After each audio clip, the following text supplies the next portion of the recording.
Welcome back to Well, That's Interesting, the It's Raining Men and a Few Cats edition. What? That's right. Why is it raining a few cats? That's right. It's okay. It's a lot of cats. It's a lot of cats. We're going to talk about a lot of cats. Okay. For real. Now I'm just more confused. And concerned. And so concerned about these cats.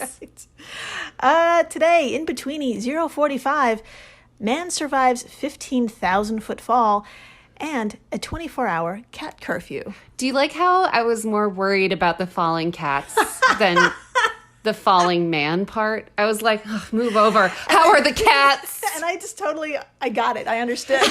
We both just whizzed right by that.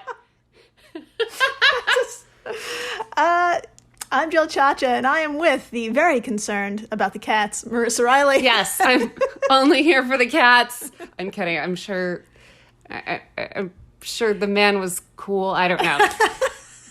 I'm here for the man too, I guess. If this is your first time listening, welcome to the flock. Dr. Riley here comes in cold and learns everything in real time, just like you. So you're probably just as concerned about the cats. Yes! Let's all worry about these cats together. Yes. And the guy. Okay, so I guess we should get the guy out of the way first. Get him out of the way. Yes. Okay, so let's begin today's In-Betweeni by traveling back in time just a bit to July 6th. Oh my God. Why does it already feel like that was years ago? It was years ago. Was that last week? I think so. Shut your face. That's crazy. I don't understand time anymore. Me either. Well, on this particular July 6th, it was a beautiful evening, and it's around 5 p.m. in the city of Atascadero. And where is Atascadero, you may be asking? I am. Great. All right. Not a problem. We can solve this. Everyone, think of the state of California. Okay. Point to Los Angeles, which is pretty far south. Now move about 200 miles north, and here we are, Atascadero. Ah, good to know. Now, you can also point to San Francisco, and then move your finger about 200 miles south, and you end up here as well. Fun fact, Atascadero is nearly equidistant from those two cities. Very good to know. Dead smack in the middle. Middle stop. Fun fact that you will never use. I know. I'm not going to lie. I might forget this fact tomorrow.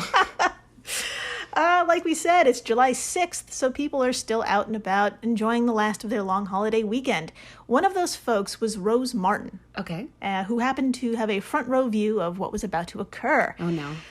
So Rose, along with several other residents, had noticed something falling from the sky and pretty damn fast. Okay. As luck would have it, whatever it was crashed through the roof and into the kitchen of Rose's neighbor, who wasn't home at the time. Now, although in shock, Rose shifted gears and into action, finding her way into her neighbor's home to see what the fuck just made a crater in the tiling and insulation of a house. Like a good neighbor. That's right. I just joked Rose Martin is there. That's Rose right. Martin is there. I choked on my own joke. Okay. So now, Dr. Marissa, I'd love to show you a picture of this scene of what Rose came across. This photo and all of our photos, as per usual, will be on our media stuffs, so please follow along on Instagram at wellthatsinterestingpod and on Twitter at WTI_pod. But in the meantime, Dr. Marissa, would you please just describe who and what you see in this photo? Nothing would make me happier. Here we go. All right, so I'm looking, at a picture of a classic suburban kitchen. If you think suburban kitchen, then we are thinking of the same thing. Yeah. And in the middle of it, on the floor, is a bunch of rubble. Yep. And in the middle of all of that rubble is a man. That's right. He's laying on his back. He's laying on his back. He's got all this gear. He's wearing like camo. Yeah, that green military classic camo. Yeah, and I'm guessing he came through the roof. Yeah, there's like insulation and tiles and shit on the floor. Yeah. They're not going to be happy to come home to this. It is a lovely kitchen. There's some cacti really nice in the back. Very nice. Very well done. Cute. Well done, this person, whoever you are. So, so what exactly is going on here? Well, this crash happened 30 miles south of a military base called Camp Roberts. I see. Yes. I see. So I see what was happening. It just so happens this soldier, who was identified by his uniform as belonging to the British Special Air Service, or SAS. Okay. Now, he was one of several Brits and American allies performing a group training of halo jumps, high altitude, low opening jumps. That sounds like something I will never, ever do. Sounds like do not try to make me. Don't. Fucking nightmare. Stop trying to make me, okay? I'm not doing it. Right. I'm not doing it in Hawaii, okay? A true story. It's a true story. I didn't do it in Hawaii. I did swim with sharks, though. Yeah, we swam with sharks with no cage. That was fun. No cage. I would rather swim with beautiful, dangerous animals than high altitude, low opening jumps. No way. For sure. No. Yeah. So, also, for our audience, you're probably wondering what the fuck we just said or talking about. Sorry about that. Anyway. You're probably also wondering, holy shit, is this guy okay? And what the fuck is a halo jump? It's something I'm never doing. No. So, before we get into the SAS soldier's condition, let's break down what a halo jump is so we can grasp just how crazy this situation really And just is. how much I'm not going to do this. Okay, so high altitude, low opening jumps was a technique developed during a little war called the Vietnam War. Of course it was. Where nothing problematic happened. Nope.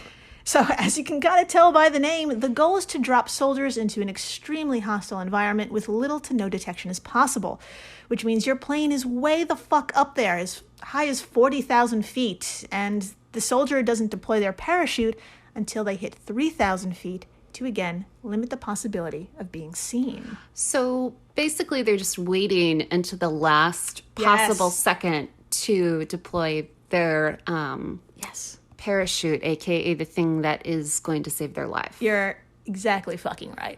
Yeah. I see. Yeah. I see. Exactly. As in life, timing is everything. Deploy your chute too early and you risk capture. Yeah. Deploy too late and you can die. So that is, of course, if your chute opens at all. This sounds like a lose situation. Dr. Marissa, would you be so kind to tell us a little bit more about this training day and what didn't happen that fateful July 6th? No. Yes, I will talk about. Okay, quote, according to IFLscience.com, quote, in this exercise, the paratrooper was reportedly falling from a more modest 15,000 feet only when the main parachute failed to open. Equipped with a reserve chute, the soldier deployed it to slow the descent, but it was unable to open in time to reach the designated drop zone. Instead, the soldier fell rapidly and crashed through the roof of a residential building, which luckily had no one inside at the time, where he was recovered by emergency services, end quote. What a mess. So now I think it's safe to say falling 15,000 feet into a ceiling seems really terrifying. Yeah. But good news, it's even scarier than you think. That's so funny, because I'm thinking it's very scary. So, yeah, it takes about 12 seconds for a skydiver to hit terminal velocity, where your falling body tops off at 120 miles per hour. Wow. And get this, in 12 seconds, at that speed, you fall 1,500 feet. Oh my God. Yeah. So what I'm saying is that the ground comes at you fast.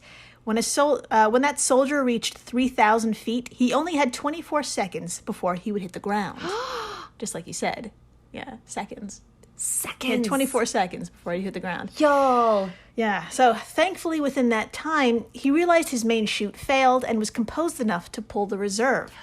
And although it was only partially deployed, it was enough to slow his body and, get this, help him survive the fall. Shut the fuck up. Yeah. And just real quick, a reserve is what I think it is, right? It's a second parachute. Exactly. Okay. You got it. How many parachutes do they have? Do they have a third? I hope so. Do they have a plan C? I would request a third.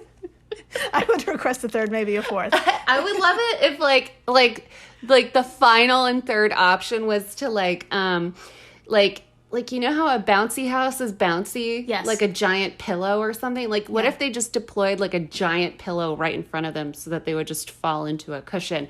You can hire me. My email address is... What if the government hired me because of my pillow The plan? CIA is just like, oh, we've been using LSD this whole time. We could have used bouncy houses. We could have just used a bouncy house. That's right. You can call me, email us at wellthatsinterestingpod@gmail.com. That's right. And we can And I design weapons for the military. That's Yeah. great. Oh, jeez. What have I done? Tell me more. Okay, so where are we? Okay, so not only did he survive, but he was like, okay. What? Yeah.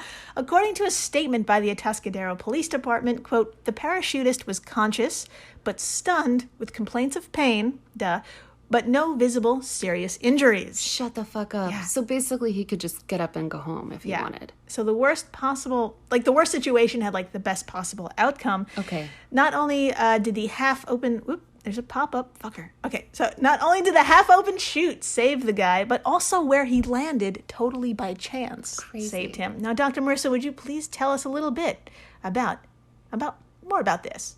Will do. All right.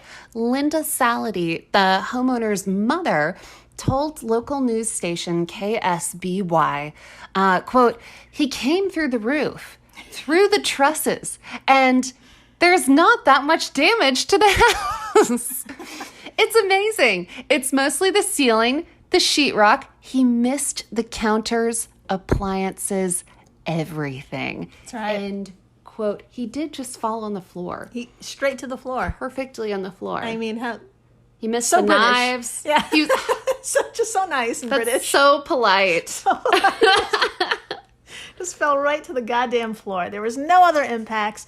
And if you think that's crazy lucky, this podcast wouldn't be this podcast if we didn't talk about the longest surviving free fall. Shut up. That's right. Oh, wait. Yeah. Yeah. Okay, so do you remember way back in episode 011, we talked about what would happen if your elevator cable broke? Yes. Yeah, we opened that episode with a story of Betty Lou Oliver, the elevator operator at the Empire State Building back in 1945. That's right. Now, she wasn't in an elevator when a plane struck the building. First responders put Betty into a damaged elevator in an attempt to get her down to the first floor. Now, that damaged elevator plummeted 75 stories or 1,000 feet. But Betty survived that fucking impact, too. And to this day, she holds the record for longest survived elevator fall. Fuck yeah, Now, Betty. Fuck yeah, Betty Lou. Now, that record belongs to a lady civilian. And wouldn't you know it, the longest surviving free fall also belongs to a lady civilian. What can't we do? That's right. So, there you go. She said with her arms wide open. Just that's right. You want a fall? I'll give you a fall. That's right. Here we go. Dr. Marissa, would you do the honor of telling us the story of Vesna Volovic, as reported by IFL Science? Vesna Volovic. I would love to. All right, quote, the longest surviving free fall without a parachute occurred on January 26th, 1972, after a bomb exploding within the baggage compartment of a flight cruising at 33,000 feet caused the plane to rip apart, trapping Vesna Volovic. After plummeting 33,000 feet, the fuselage, Boom. of course, Nailed it. The fuselage hit the ground at an angle, and the unconscious Vesna was found within. Scientists attribute her low blood pressure resulting in her unconsciousness and preventing her heart from bursting open upon impact as the reason Vesna survived the fall. And quote. Boom. So she was out. She slept through it. Yeah, she Kind was of. unconscious. She was unconscious, survived. She fell 33,000 feet and survived.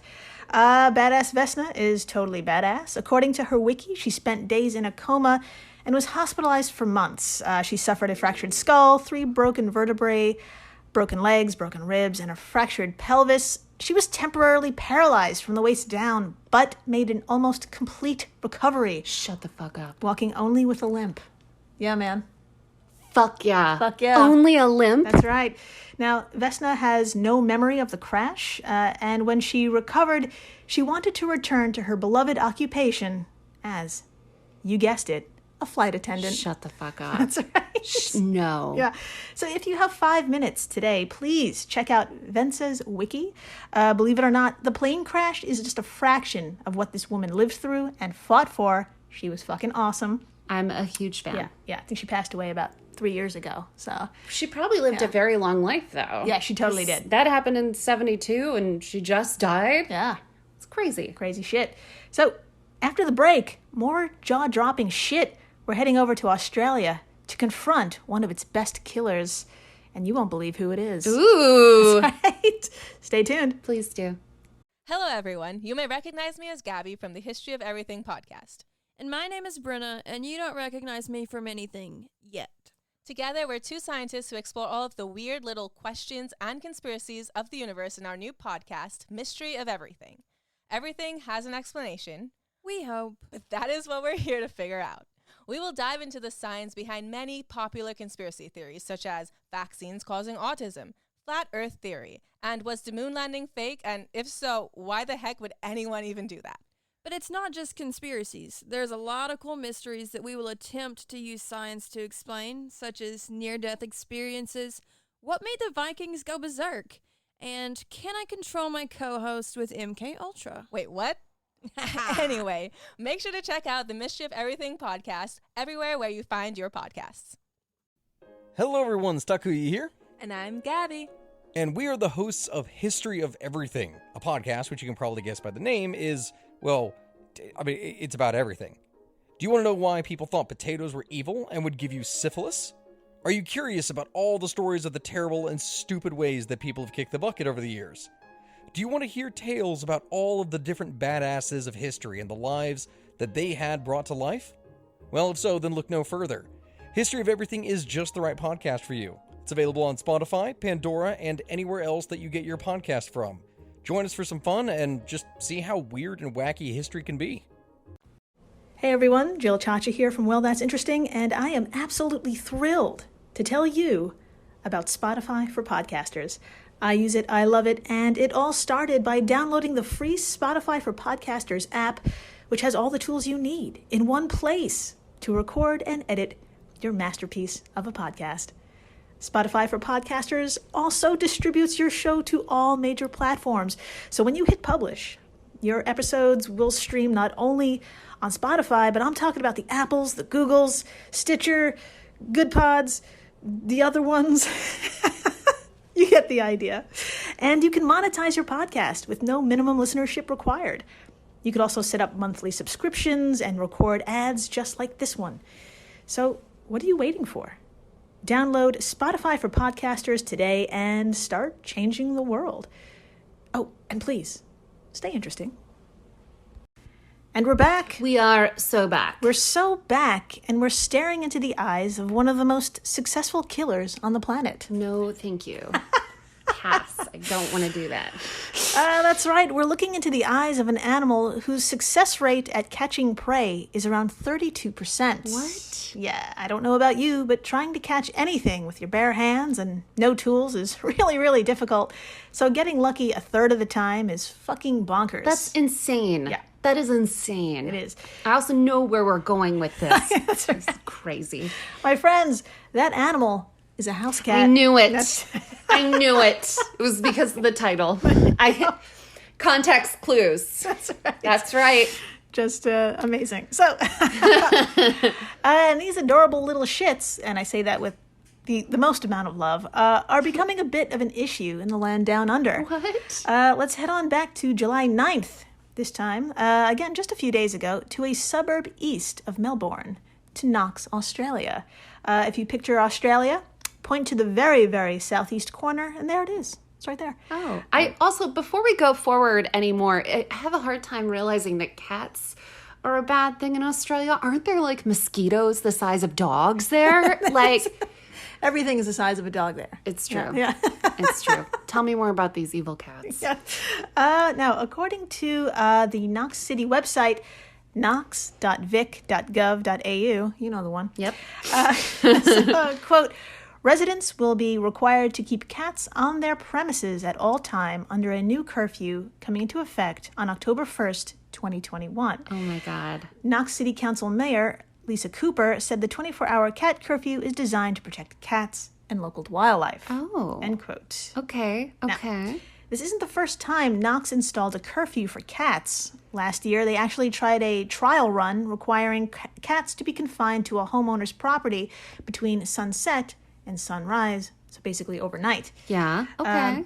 Now, throughout that trial, the community was surveyed, and more than 86% of respondents supported this curfew. Okay. And actually noted a preference for a 24-hour curfew over a nighttime curfew. Oh. And get this, nearly half of the 720 residents surveyed were cat owners themselves. Interesting. Super interesting. Now, Dr. Marissa, if you could shed a little light on why the city of Knox and most of its residents are in support of keeping kitties inside. Of course. All right, quoting the Australian National University website, quote, pet and feral cats together are killing over 2 billion reptiles, birds, and mammals per year in Australia. What?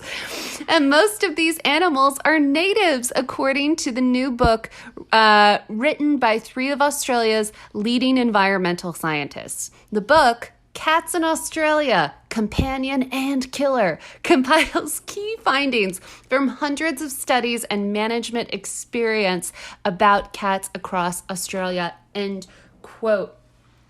What? 2 billion 2 billion? a year.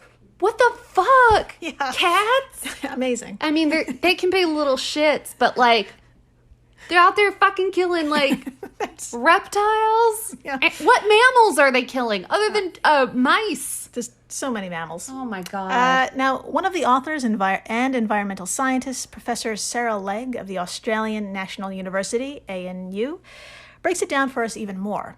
Because wrapping her head around 2 billion creatures a year is kind of hard, so she explained it on a smaller scale. Okay. She told the ANU, on average, each feral cat in the bush kills a whopping 740 animals a year. What? Yeah, so... and wait, each feral cat. Yeah. So one cat is killing 740 animals. yeah, A year. That's a feral cat, yeah. That's more. It's like 2 a day. 2 a day. Yeah, about. More. Yeah. Jesus. No, about 2 a day. Yeah. Yeah, you're right. Okay. In a year with average conditions, there are about 2.8 million feral cats, but that figure can double when good rain leads to an abundance of prey animals. On average, each pet cat kills about 75 animals a year, Shut the fuck up. but many of these kills are never witnessed by their owners. So that's what she's reporting. And Are they killing like kangaroos? baby joeys, I don't know. I mean, there's... I just imagined a cat like Taken taking down, I bet you they could. like with the running start, taking down a full-grown kangaroo, because that's the only animal in Australia. I'm just kidding, but that was the first when an American thinks of Australia, they think of a kangaroo, and I would totally bet money on the cat. I would. I mean, I don't want to see any animal get hurt, but if someone did have a video of that, I wouldn't be surprised. They're I pretty wouldn't great. be surprised. They're pretty amazing. Yeah. Now, when you add up each cat and all their kills per day, my friends, that's 3.1 million mammals, 1.8 million reptiles, and 1.3 million birds dying each day in Australia alone. That's wild. It's fucking bonkers. And it's not the cat's fault, okay? It's our fault as human pet owners, and the city of Knox wants to undo this level of predation. So a curfew will officially be law in October, but even in the smallish city of Knox, population of around 160,000, this is causing some controversy. Opponents question what effects this will have on cats used to being outside, effects like anxiety and stress. The city of Knox is like, look, cats can still go outside, they just need to stay on your property. Yeah. They suggest cat enclosures and cat-proof fencing as some ways to stop a cat from wandering. Structures similar to what you'd use with a dog, basically. Yeah. So they're like, the way you'd treat your dog outside, treat your cat the same way. It's basically what they're requesting. Exactly. Yeah. Now, I'm quite sure there's a happy medium between all parties, and quite honestly, I think a cat is happy being an adorable jerk inside or out. I've seen it. I don't really think they care. I don't think they care either. If anything, I feel like they would prefer the inside because it's cooler there I don't know. Maybe, yeah. or do warmer it. depending on the time of year. Yeah. I don't know. They're fine. They're going to be They're fine. gonna be fine. They love you and they don't care at the same time. It's amazing. Yeah. Yeah. It's a beautiful relationship. So wrap your head around those fucking numbers and that news. And thank you for listening, subscribing, rating. Such a big deal. So amazing. We're watching these numbers go up and we're just so excited and Just so thankful. Yeah. Thank you. And please stay interesting. Please do.